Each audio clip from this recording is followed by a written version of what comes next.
Hello दोस्तों, नमस्कार। चलिए, भारत के जो लेजिस्लेचर सिस्टम है उसके बारे में जानने का प्रयास करते हैं। तो लेजिस्लेचर का मतलब होता है संघ की विधान पालिका या विधानसभा कह सकते हैं, और इसके अंतर्गत आप इसे विधायिका भी कह सकते हैं। विधायिका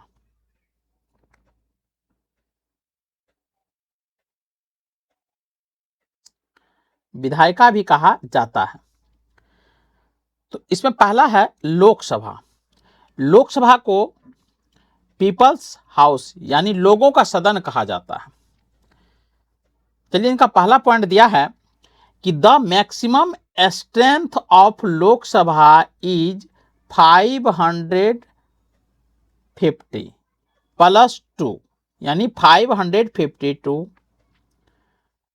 यानी लोकसभा की जो टोटल सीटों की संख्या है वो 550 प्लस 2 यानी 552 है, जिसमें 530 जो सीटें हैं वो स्टेट से हैं और 20 जो सीटें हैं वो यूनियन टेरिटरी से जुड़े हुए हैं, और 2 सीटें जो है वो एंग्लो इंडियन कम्युनिटी के जोड़े जाते हैं। आगे कह रहा है कि Anglo Indian community if it does not have adequate representation in the house, यानी एंग्लो इंडियन जो है विदेशी नागरिक जो है उसकी यदि एडिक्वेट यानी पर्याप्त प्रतिनिधित्व नहीं है लोकसभा में, तो 2 मेंबर वहां से चुने जाएंगे। तो इस प्रकार लोकसभा में जो टोटल सीटें की संख्या होगी वो 552 होगी, जिसमें 530 जो हैं वो स्टेट से चुने जाएंगे और 20 सीटें जो है वो यूनियन टेरिटरी यानी केंद्र शासित प्रदेश से लिए जाएंगे, और 2 मेंबर जो है वो एंग्लो इंडियन के होंगे। नेक्स्ट कह रहा है although the present strength is 545, लेकिन वर्तमान समय में प्रेजेंट टाइम में लोकसभा की जो टोटल मेंबर्स की संख्या है वो 545 है। इंपॉर्टेंट है, ध्यान रखेंगे। नेक्स्ट स्टेटमेंट है कि the Lok Sabha 545 members are directly elected by popular vote to the represent individual constituency for 5-year term, यानी लोकसभा के जो 545 मेंबर हैं वो डायरेक्ट चुने जाते हैं प्रत्येक जो क्षेत्र है लोकसभा के जो क्षेत्र है यानी इंडिविजुअल जो कॉन्स्टिट्यूएंसी है वहां से, और कितने साल के लिए, तो 5 साल के लिए, यानी प्रत्येक कॉन्स्टिट्यूएंसी से एक मेंबर चुने जाते हैं 5 साल के लिए फॉर लोकसभा।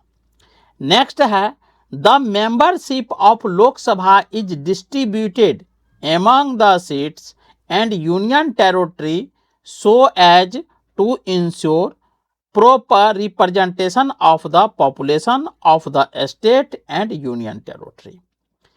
इसमें कह रहा है the membership of Lok Sabha, Lok Sabha के जो मेंबर्स होते हैं वो डिस्ट्रीब्यूटेड एमंग द सीट्स, सभी सीट्स पर वो बांटे जाते हैं, एंड यूनियन टेरिटरी यानी लोकसभा के सीट और यूनियन टेरिटरी के मेंबर जो होते हैं वो डिस्ट्रीब्यूटेड होते हैं, so as to ensure popular representation of the population of the state and union territory, यानी वो जो राज्य की जनसंख्या है, स्टेट की जनसंख्या है, उस स्टेट की जनसंख्या और यूनियन टेरिटरी की जो जनसंख्या है, पॉपुलेशन है, उसके अकॉर्डिंग लोकसभा और केंद्र शासित प्रदेश की सीटें का बंटवारा किया जाता है। नेक्स्ट है कि although the normal tenure is 5 years, it may be dissolve earlier bye the president.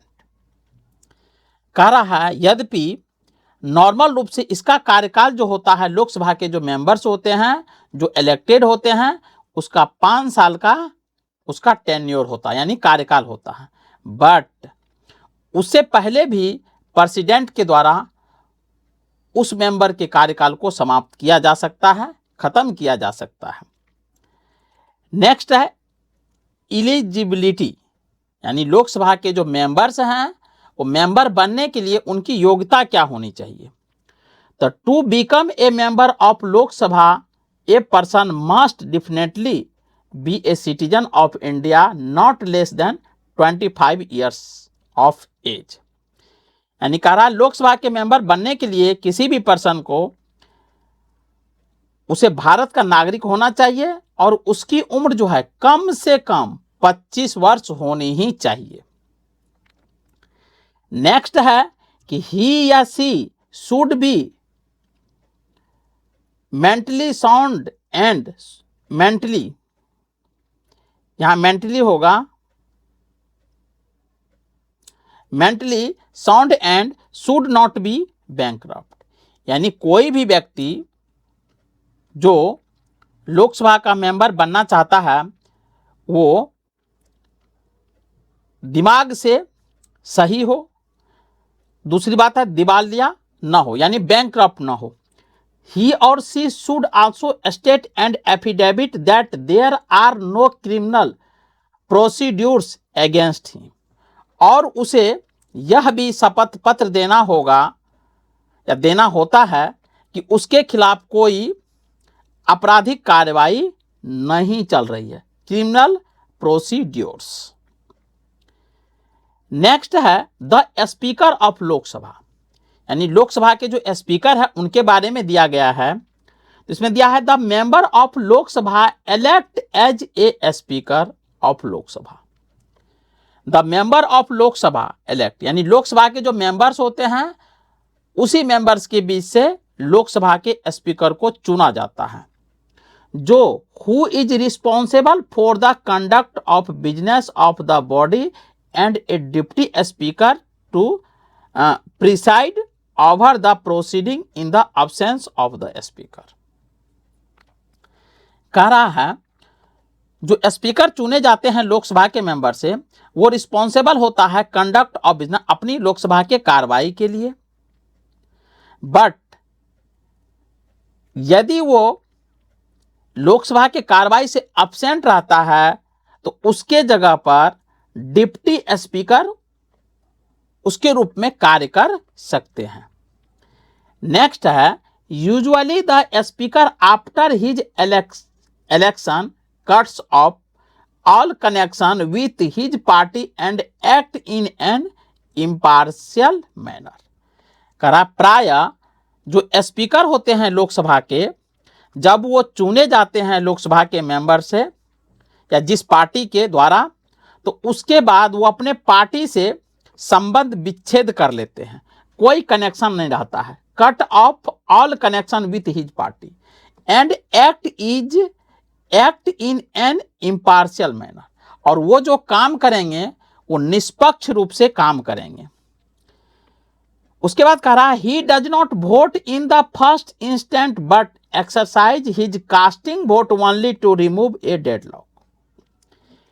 यदि किसी मुद्दा पर वोटिंग होती है तो पहली बार लोकसभा के जो स्पीकर होते हैं उन्हें वोट देने का अधिकार नहीं होता है, लेकिन यदि किसी मैटर पर विवाद फंसा हुआ है तो उस पर लोकसभा के जो स्पीकर होते हैं वो निर्णायक वोट दे सकते हैं। डेडलॉक, रिमूव ए डेडलॉक, यानी कार्यवाही को जो गतिरोध उत्पन्न हो गया उस गतिरोध को दूर करने के लिए वो वोट डाल सकते हैं।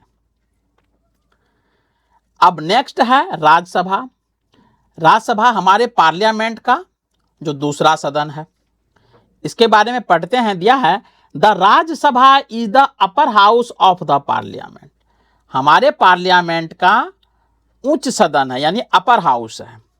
Membership is limited to 250 members, यानी लोकसभा में जो मेंबर्स की संख्या है वो 250 है। 12 of whom are nominated by the president, और 250 में से जो 12 मेंबर होते हैं वो प्रेसिडेंट के द्वारा नॉमिनेट किए जाते हैं फॉर देयर स्पेशल नॉलेज, और वो जो 12 मेंबर नॉमिनेट किए जाएंगे बाय द प्रेसिडेंट, वो स्पेशल फील्ड से होना चाहिए, स्पेशल नॉलेज उसके पास होना चाहिए, जैसे practical experience in the field literature, science, art and social service. यानी वो 12 मेंबर जो चुने जाएंगे प्रेसिडेंट के द्वारा, तो उस 12 मेंबर में स्पेशल नॉलेज होनी चाहिए जो अनेक फील्ड से जुड़े होंगे, जैसे साहित्य से होंगे, साइंस फील्ड से होंगे, आर्ट से होंगे, या सामाजिक कार्यकर्ता के रूप में होंगे। नेक्स्ट है presently the parliament by law has provided for 233 seats for the state and the union territory. लेकिन वर्तमान में जो स्टेट्स और यूनियन टेरिटरी मिलाकर के 233 सीटें की व्यवस्था है, उसमें कह रहा है the total membership of Rajya Sabha is 245। इस प्रकार टोटल मेंबर की जो संख्या है राज्यसभा में वो 245 है। अब राज्यसभा के मेंबर्स बनने के लिए उसकी एलिजिबिलिटी क्या होती है, इसके बारे में पढ़ते हैं। दिया है कि to become a member of Rajya Sabha a candidate must be citizen of India. यानी राज्यसभा के मेंबर बनने के लिए एक कैंडिडेट को भारत का सिटीजन होना चाहिए और 30 years of age and the parliamentary elector in the state in which is the seeking election. और 30 साल से कम उम्र उसका नहीं होना चाहिए और वो किसी भी स्टेट से एक पार्टिकुलर सीट से चुने गए हो, पार्लियामेंट्री इलेक्टोरल के रूप में चुने गए हो। नेक्स्ट कह रहा है all the state and the union territory of Delhi and Puducherry are represented in the Rajya Sabha. Bharat के जितने स्टेट हैं और यूनियन टेरिटरी में सिर्फ दिल्ली और पुदुचेरी की जो सीट्स हैं वहां से रिप्रेजेंटेट ऑफ द राज्यसभा, यानी राज्यसभा के मेंबर चुने जाएंगे। तो सभी स्टेट से चुने जाएंगे और विधानसभा जो है यूनियन टेरिटरी में एक दिल्ली में है, एक पुदुचेरी में है और एक जम्मू कश्मीर में भी है, जो इसमें मेंशन नहीं है। ये 3 जो यूनियन टेरिटरी है यहाँ के प्रतिनिधि शामिल होते हैं राज्यसभा में। नेक्स्ट है term of the office. Term of office are 4 6 year. Rajya Sabha के जो मेंबर्स होते हैं उसके कार्यकाल 6 साल का होता है, with 1/3 of the members facing री इलेक्शन एवरी 2 ईयर्स। और इसमें कह रहा है विथ 1/3, और राज्यसभा के कुल मेंबर का 1/3 मेंबर जो होते हैं वो प्रत्येक साल वोटिंग के माध्यम से चुने जाते हैं। नेक्स्ट है schedule caste and schedule tribes in Rajya Sabha. Schedule caste and schedule tribes in Rajya Sabha में इसका कोई प्रावधान नहीं है, यानी राज्यसभा में शेड्यूल कास्ट के और शेड्यूल ट्राइब्स के कोई मेंबर्स के लिए स्पेशल रिजर्वेशन नहीं दिया गया है।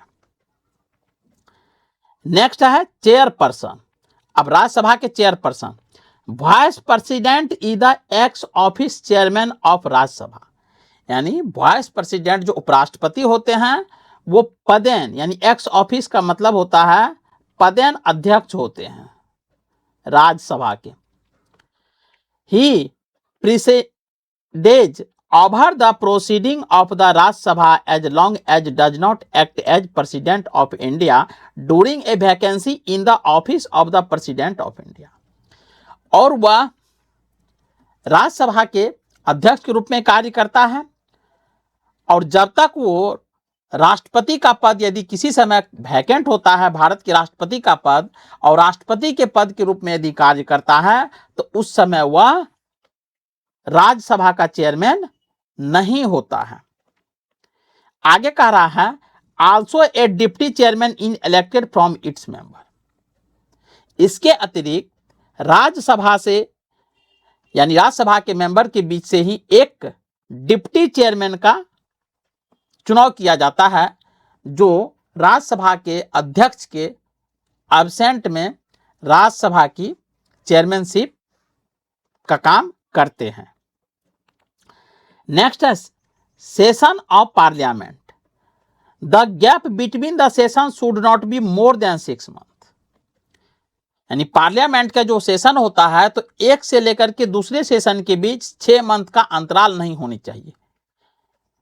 दूसरी बात है कि 3 sessions of parliament take place in a year. एक साल में 3 सेशन होते हैं हमारे पार्लियामेंट के, जिसमें पहला होता है बजट सेशन। जो बजट सेशन होता है ये फरवरी टू मई के बीच में होता है।